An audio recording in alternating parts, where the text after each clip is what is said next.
Welcome back to Missing. I am Tim here today with Lance. Lance, how are you today? Doing great today, Tim. I am very excited to continue this remastered coverage of the Sheila Shepherd murder from 1980 in Saratoga Springs, New York. And before we get to that, Tim, we got a little bit of housekeeping to take care of. One item is very important. How are you today? Thank you very much for asking. I'm doing great today. Also very excited to continue sharing this remastered edition of our trip to Saratoga Springs, where we spoke with investigators Chris Callahan and Matt Wilson of the Saratoga Springs Police Department. And we were lucky enough to accompany them to certain sites in this crime. And we also had lunch with Sheila's aunt, Terrie.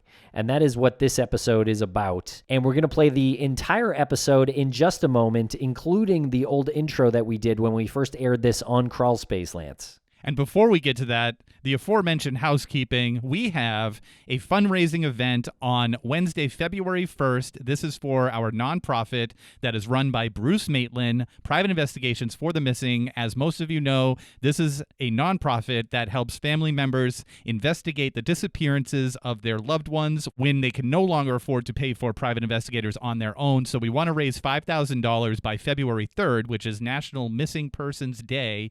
And our final push is, again, Wednesday, February 1st, 9 p.m. Eastern Standard Time. Tim, we're lining up a whole docket of special guests to come on. They'll talk about some of their more passionate cases. We'll have some fun. We'll raise some money. And hopefully we can reach that $5,000 goal. I can't wait, Lance. This is going to be a fun night, as it was the first time we did this just a few months ago. So really hope we get to $5,000. So go to investigationsforthemissing.org and donate if you can, or we'll see you at the live fundraiser, or both. And Tim, if people want to hear this episode without the ads, give them that reminder again. Where can they go? There's several places. That's true. If you want to get Missing Premium, which is every single episode of Missing ad-free, and you get our weekly bonus show, if you want Missing Premium, you can now subscribe on Apple Podcasts right in the app, or you can go to missing.supportingcast.fm and subscribe that way. So thank you very much for listening, everybody, and make sure to check this series out on YouTube, as well as there's a full video this time. So thank you very much for listening, and we're going to throw it to younger Tim and Lance now.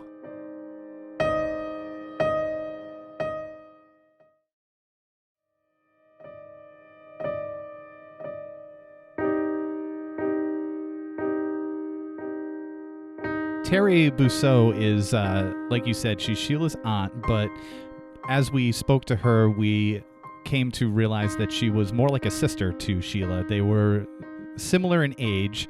Terrie was just a little bit older than her, but they were close enough where they could go out and they could, enjoy each other's company. And Terrie worked with Sheila, I don't want to say so much to get Sheila's life on track, but Sheila was young, she had a child, and she wanted to make sure that everything was in line to provide for her child, and I think Terrie helped out with that. And the tragedy is that Terrie was present at the house when her husband discovered Sheila's body, when he had to climb through the window, and then he came down to let them know that they needed to call the police.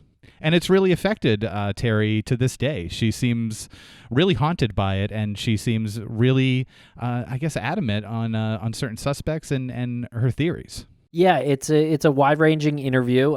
We start off with some background, and we do discuss the day that Sheila's body was found. And as you said, you can definitely tell it affects her. Obviously, It affected her marriage, and so Terrie's very open, and she's a wonderful person. Really, kind of reminded me of like an aunt or something like that, like one of my aunts. Just really warm and lovely, and she misses her niece. Yeah. And it's tragic. And so this interview takes place at a restaurant in Saratoga Springs. And it was really cool to sit down with Terrie and the two investigators who have picked up the case. We have investigator Chris Callahan and his partner Matt Wilson, and they've been working with Terrie since they started doing this, since they picked up the Sheila Shepherd baton and started to run with it. And they work so well together, and it was so cool to see them have exchanges. A couple of times it wasn't like Terrie really agreed with them, but she certainly wasn't confrontational. She would listen to them, and they would listen to her, which was really cool. Yeah, it's great. So we're all there at lunch at this restaurant, so you may hear some restaurant noises in the background. But we do discuss a suspect at one point who Terrie considers the most likely, and a couple of things come up that we discuss in later episodes that may kind of be clues, and we're not really quite sure. What do you think, Lance? Well, I think, you and I have talked about this, and we don't want to come across as impulsive on this, and we don't want to make it seem like we're overreacting. We actually want to make sure that we're not overreacting, which is why we're doing this. And it kind of sounds like a tease, but we really would like the listeners to listen and let us know if you hear the same details that we heard that we thought might be connected to directly connected to the murder. There are a couple of circumstances that come up, and immediately you and I were thinking, well, this could possibly have something to do with it. This could be some sort of connection. And it was really hard to gauge because they're good investigators, Chris and Matt. It was hard to gauge, they'll never come out and say, oh my God, you're right. Oh, wow, we never saw that. There's a couple of times where they appeared sort of interested in what we were talking about, but we didn't get a good gauge on whether or not we were overreacting about these details, which is why we're presenting it as sort of a tease. We'd like you to listen to it and figure out if you're hearing the same thing that we heard. And Lance, this episode is a different style than the last two episodes in this series. The last two episodes, we kind of played some clips and then, introduced the clip beforehand. This is a straight interview, but at some point in this series, we are going to have to talk about it, talk it out, because so far what we've played is just our conversations from our trip to Saratoga Springs. So if you have any thoughts on the case, please email them to crawlspacepodcast@gmail.com. And if you have any information, please call 518-584-8477. And to reiterate, that's Chris Callahan from the Saratoga Springs Police Department. He is a current investigator along with his partner, Matt Wilson. And I think people are catching on that this is going to be a deep dive, Tim. We're on episode 4. And from the trip that we took to Saratoga Springs, New York, I would say we have at least a couple more episodes on this case. That's correct. And this is part 1 of this conversation with Terrie here at the restaurant. Part 2 will be next. And we also visit Sheila's grave with Terrie in the next episode. And then we'll talk to a retired investigator, Tom Mitchell, about the case as well. And then, Lance, we're going to do some follow-ups with people like Lee Meller and people who could help us unpack this case. Yeah, as we've been looking into this case and other cases and just, being a part of this community, we see that there's so many people out there that can give us some really good insight, especially if you're not directly involved in it. We keep saying, you get that 30,000-foot view of something, and if you have the backup knowledge like someone, like Lee Meller or even our buddies at LA Not So Confidential, you can really pick people's brains and some of the listeners too, right? So contribute to this because it seems like a very solvable case. Okay, thank you very much, everybody, and we hope you enjoy the interview with Terrie.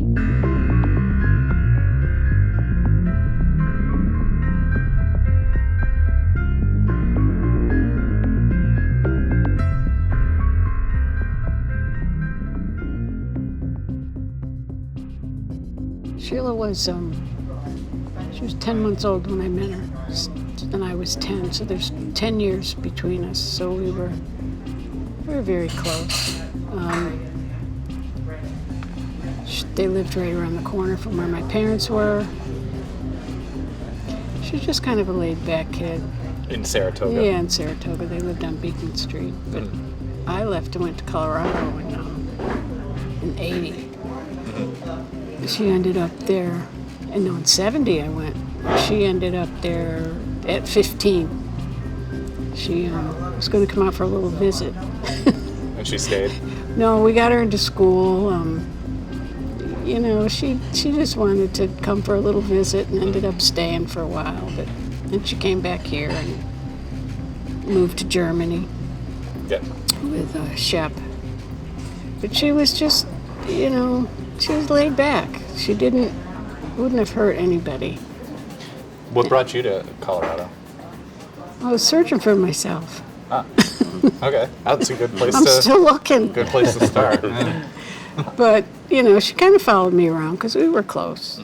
I don't know if it was the best place for her to be, but then she got married. They moved to California. I got a phone call I'm not happy. Can I come? So she was 20. She was sweet. Just never hurt anybody. Why did you say that Colorado might not have been the best place for her? Well, because we were partying a lot. Oh, okay. Yeah. How long did she stay with you in Colorado? The first time she stayed maybe 8 months. She was going to ninth grade. We went and talked to the principal. He said, I've seen a lot of Sheila Van Ness's.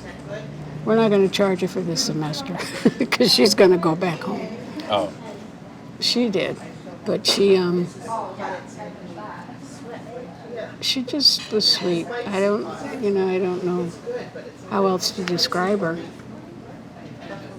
She wouldn't hurt anybody.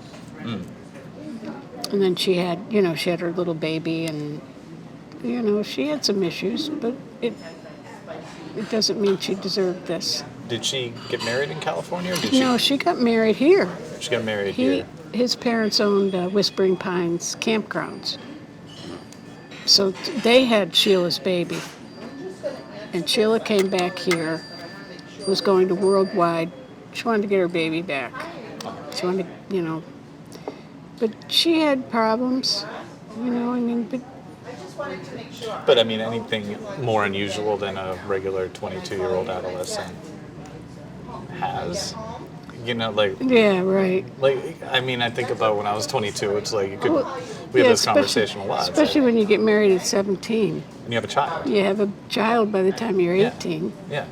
She was young. Yeah. She's just. We're not talking about a career criminal. We're talking about someone who thought they fell in love, had a child, Yep. marriage before 25. That's a lot to deal with. It's a lot to deal Your with. brain's not even fully developed. You don't. So she stayed that time for, a couple of years, till she was 22. She came back here, phone rang, it was her mother, why don't you come and visit? She comes out, she goes, oh, they want me to visit. And I'm like, well, go ahead. So she was only coming for a visit. So I moved back because she was here. So I was here. She told me, I'm not going out with anybody. I'm just trying to get my life together. There's no one in my life. She as far as a relationship. Yeah. That's what she told me. Yeah. Told you in November of 1980? November. or- I was really? here 10 days, and she was murdered. So I didn't really have an opportunity to hang out with her at all.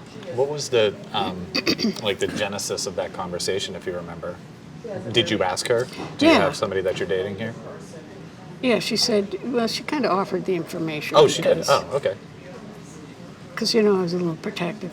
Yeah, yeah. She said, I'm not seeing anybody. I'm trying to get my life together. And, she was just really happy that I had moved back.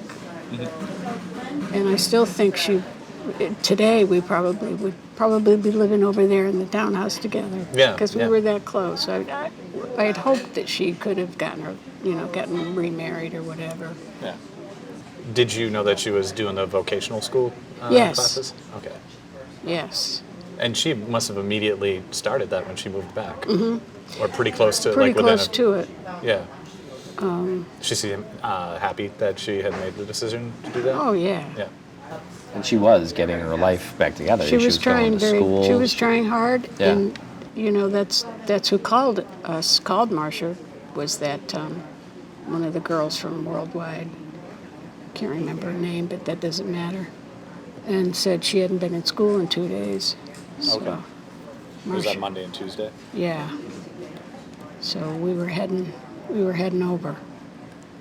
Was there anything your thought process that you were trying to connect? Had she said anything beforehand where it would have made sense why she had missed school for 2 days? Or were you thinking maybe she's sick and she just didn't call anybody? I was thinking probably she was partying and would be okay, Yeah, okay. and she would turn back up. And in Colorado, when I sent her to beauty school. Now that I would say she deliberately did not go. No, she didn't like it. Well, I don't know if she didn't like it, but she didn't have time for that. Gotcha. So, just trying to get her life together all the time. Yeah. I feel like people who recognize that they need to get their life together actually sort of have their life together. They realize that it might go off the rails if they continue that. I feel like people who actually don't have their life together don't realize it. I was always kind of worried, I guess I'll say, If I couldn't find her, I'd call my sister Marcia. I'm like, I'm going to go look one more time. I'm going to go look one more time. She said, this is the 5th time you've said that. But she turned up. You got a call from one of her classmates? Marcia did. I went up there Saturday night, and I thought it was odd that her radio was on because she was paying for electricity, and I know how she thought. She wouldn't have done that. And then that was, I guess, Sunday night. And I almost sent him up the fire escape then. Who, your husband at the time? Yeah, that was a good way to start a marriage. So you heard the radio on Sunday? I heard the radio on, Yeah. and I came down and I was like, maybe you should go up the fire escape. And I said, no, I'm just being paranoid. So then... What brought you there that early? Just to say, hey. Yeah. I had dropped off she had a trunk.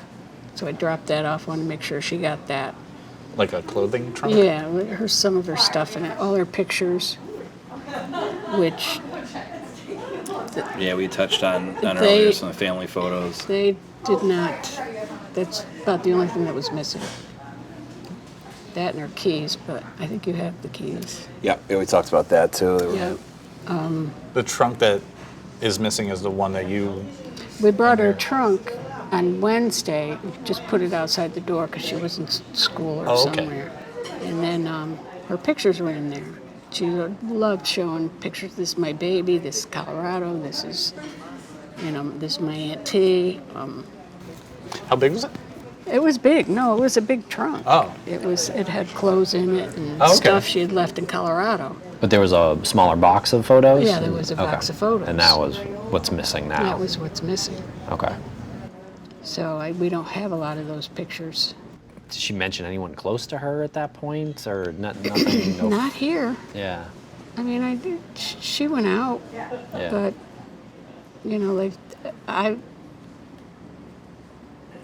I guess when she was walking home, went by the Hub. It was a little local dive. Saturday Night Live was on, and they said she was by herself. So she walked up to Church Street by herself. She's probably done that numerous times. Yeah. And we'll be right back after a quick word from our sponsors. Thanks to our sponsors, and now we're back to the program. Going back to when you went to her apartment, was that Saturday or Sunday? It was Sunday night. Sunday night. 'Cause it was Saturday night that it happened. Saturday night, early Sunday morning. So that was Sunday night. And you went there Sunday night, and you were there with your husband at the time. Yeah, he stayed in the car, and I just ran up and knocked on the door. And then Marcia went there Monday, and she said the same thing to me. The radio's on. And I said, she's fine. Let's not be paranoid, Mm-hmm. But I know they went to Colorado. I knew it wasn't there. Mm-hmm. But, she was a good girl. And you went back on Tuesday. We went back on Tuesday. Marcia came over to my house and said, will you go with me? We'll go up the fire escape. And I said, okay. And then Chuck at the last minute said, wait a minute, you guys, let me go with you. It would have been me Yeah. going up Yeah. with Marcia behind me. Yeah. And Marcia's Sheila's mom? Yeah. Today's her birthday. Wow. So, she lived with them for a while when she got here, and she really wasn't doing anything bad, So whose decision was it that your husband was to go up the fire escape and you... Me. Yeah, and you and Marcia stayed We stayed in the down. car or on the No, we sidewalk? were standing on the street. Uh-huh. And he went up and he kind of came back out and shook his head, and we said, go on in. We'll call an ambulance or something. I said, she's fine. And he went and unlocked the door and came down, and he said, you guys can't go up there. He blocked the door. He blocked us. The stairway was it's a pretty wide staircase. Have you been up in there? No, there's somebody living in there now. We talked about that. I don't want to be the one to tell No. the current tenant No. what happened there. You said that he unlocked the door? Yeah. The front door? Yeah, it was locked. Like the front door to the building? No, Not to her apartment. To her apartment. To her apartment. I don't know what your opinion is, but she knew who it was. I think so. I mean, it's pretty, I think, commonly shared Yeah. belief. It's the way the place looked, and I know we had talked one time, and you're like, she's not one she's going to open a door for a stranger. No, you know, but- somebody in the hallway and say, But like you said, she did leave the window open for her brother right. to go in and out.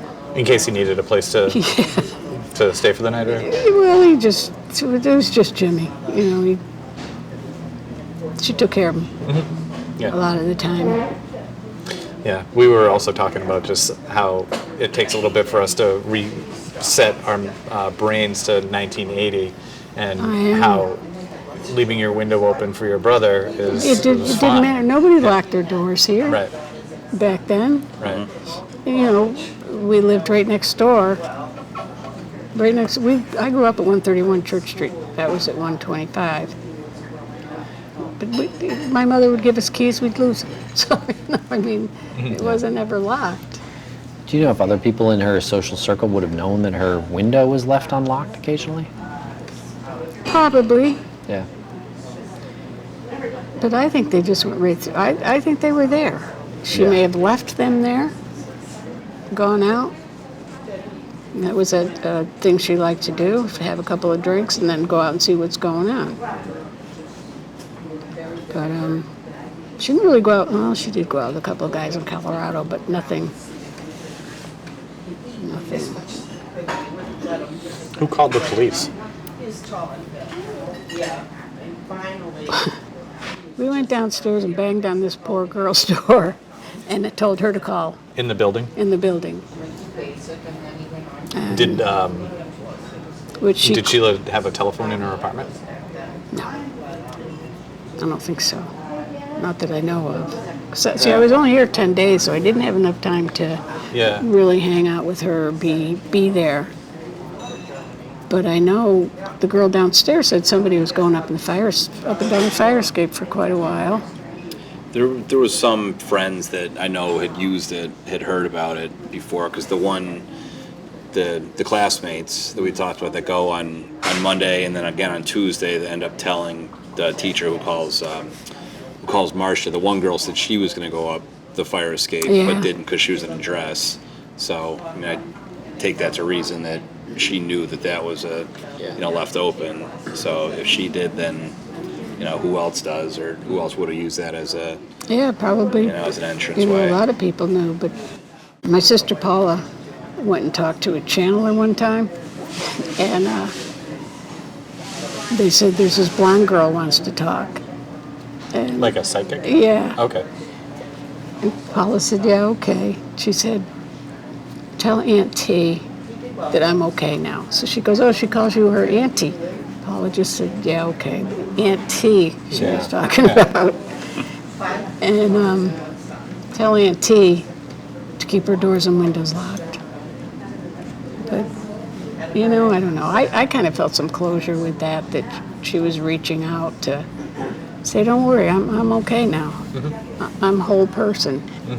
So, I don't know. So, you had one of the neighbors that was in the same building call the police? Yeah. Okay.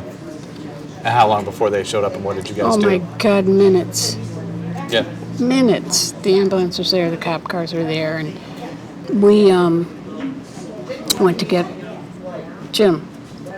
Her father was working at the hospital, so we went and got him, and he told us to get out of there. So Marcia we went and we would talk to her sponsor. We just left. He said, you guys got to get out of here. And then Chuck stayed. Your husband stayed? Yeah. And you saw over and over again them on the news bringing her body out. It was just horrible. They showed that on the news. Yeah, recently too. Did they do like anniversary, like commemorative? We've done a lot of articles over the year usually when a milestone like the 10-year one and Yeah. the 20-year one, and then there was the 30-year one, and Jimmy did one. Who's Jim Jr.? Sorry, Sheila's Her brother. brother. It's the one that Oh, died sorry. in the motorcycle accident near Right. where we were filming earlier. Yeah. You went to the motorcycle accident? No, No. Where their hotel where they're staying now is right near the roundabouts Oh, there, okay. 67. Okay. Yeah. We weren't aware that he had died in a motorcycle accident until this morning. I was waiting for that call too. Yeah. You know, you just knew it. And he was pretty active in Sheila's case. Well, no, he was in jail at the time When she was killed. when she was Yeah, killed. yeah. Afterward, though, he Yeah, he always thought that if he hadn't been in jail, he would have saved her, which is crazy. But It's crazy, but it's understandable. it's understandable. Yeah. And How long had he been in jail at that point? I don't think too long. He was only 17. And that's 17. and that's Sheila's only brother. That's Yeah. that's the one Yeah. that she left the window open. It's the one she left the window Yeah. open for. So he always felt kind of responsible for that. That she wouldn't have had that window left open if it wasn't for him. But Did Chuck tell you anything afterward? Like, how did he describe it to you? he didn't at first. But then it bothered him so much. He thought that she had been beat up because, your blood stops moving. But he just said her eyes. I'll never forget her eyes. And she was kind of covered up, but not really. And he had to climb over her From the window. from the window. So he did go get some counseling Yeah. for a little while, but the marriage was over. The marriage was over. Was it before that, or No, we had just gotten married in Oh. September and moved here, and then, Sheila was murdered, and it just it just didn't work. after that? Wow. Not because of that, Yeah, but it just- certainly didn't help. Promotional issues. I'm sure. Contributing factor Yeah. to it. Yeah. How many people have you considered have done this? Do you have like? Just one. Got an ironclad alibi, though. I can't say who. No, you can. Yeah, absolutely. Her ex. What's his alibi? And we'll be right back after a quick word from our sponsors. Thanks to our sponsors, and now we're back to the program. What's his alibi? He was in Long Island. I don't want to say too much because she has a daughter, Yeah, but she wants to know too. of course. My mother said, "I'll go to my grave knowing it was him." Go to my grave. He came to the house, didn't quite act quite right, but it was a shock. And then he came to the funeral home, and he looked at her and he said, "I didn't think it'd be like this." And he said, "I'm going to go get some flowers." He left and never came back. Wow. So, And you haven't seen him since? no, he died. Yeah. And I never saw him after that, no. The last time you saw him, he said he was going to go get flowers. Yes. And he never came back. Never came back. Wow. When did he die? I don't know. He was have like 39. 1990. Yeah. Mass coronary at 39. He was 39 and he had a heart attack? Yes. Yeah, he was the one that we were talking about before the drops right at the look at the dinner table. Yeah. Yeah. Yeah, massive heart attack, and Was he a significant alcoholic? Yes. that's Yeah. Yes. the impression that we've gotten, definitely. What? Who corroborates the alibi? There were several people that were Yeah. talked to out in Patchogue, Long Island, which is the town that they were at, that the detectives at the time went out and talked to, and then Matt and I were just out there in December, went and talked to a lot of the same guys that had said that they were with him, you know, in 1980 or talked to at the time, and they, you know, they all gave us the same account, and you know, they all pretty much said to a person, like, I'm not going to cover for a murder then. I'm certainly not going to do it 40 years almost later when he's not even alive and hasn't been for almost 30 years himself. So if somebody is covering, it's a very extensive, you know, cover up, and he's in a bar that night in Saturday night out there where there's a band playing, and they go and they talk to bartenders and people in the band. So it's not even just like his inner circle they talk to. There's all these different, you know, people that are in the area. They're like, yeah, we definitely saw him, and he sat right here by the door. And how long after were they interviewed? Within days. Within days. Yeah, it wasn't that long. I think that's like the first, you know, understandably in this case, first one they key Yeah, in you on would, is. you would suspect. So yeah, they were out there for, I want to say, a couple of days, and then had him come to Saratoga to be further interviewed, and you know, they're out. You know, there's a whole write-up in that case file about people they talked to trace his steps at the time that weekend. But nobody remembered seeing Sheila out. No, I mean in Long Island, right? But that night, Wait, say that again? no one remembered seeing Sheila out that night. It's Saturday. Yeah.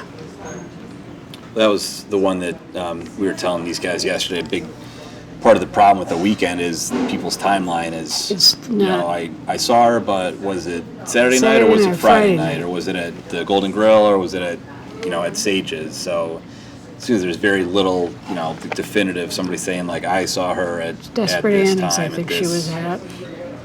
Yeah, and They talked knew to what the she bartender drank, there. but they didn't know if she was there that night. But So she could have been remembered if she went there on like Thursday or Friday, and then when the places, you know, the management was talked to, maybe they were like, well, I guess it could have been Saturday. Is that what you're saying? yeah, kind of. They couldn't. But Marcia saw her that afternoon, That Saturday. afternoon, She after the said, Grand Union. she said that she was going to go see me. She was going to come to my house that night. And I never saw her. And then there was some talk of a party or... Right, from the downstairs neighbor, thinks that she hears people upstairs. But I don't think it was Sheila. You know, they never were able to track anyone down, though, either to say, if there was this party, if there was this get-together, they can't find anyone who was there, who says they Right. were there. So was there a party? You know, or was it her and one other person that they hear, you know, walking around? And But she was in the hub when Saturday... Well, this is what I was told by the bartender. That she was in there, Saturday Night Live was on, and she was alone. And then walked home. And then when she went in, they heard a thump. yeah, I'm not sure if that's just you know, one of those tales that's come out after, like. Well, that was right from the beginning. The downstairs neighbors? Yeah. They And- heard a thump or a And thud. she said Saturday Night Live was on, but I remember that somebody in the hub does say, I'm watching Saturday Night Live at the bar, but I thought it was they think it's her walking by, not actually in the, she didn't go in. and that's puts it in between 11:30 and 1 a.m. Yeah. that Was she would walking have downtown or was she walking back? walking back Walking home. back. And we had a pretty good neighbor witness that thinks that he sees her, he says it is her, he sees walking towards downtown.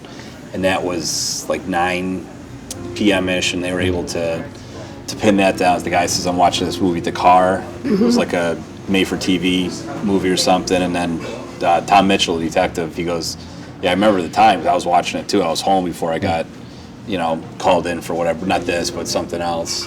So that was like between 8 and 10 that she'd be walking towards the bar district, and then, you know, sometime between 11:30 and 1, walking back towards the apartment. It wouldn't be unusual for her to go out by herself.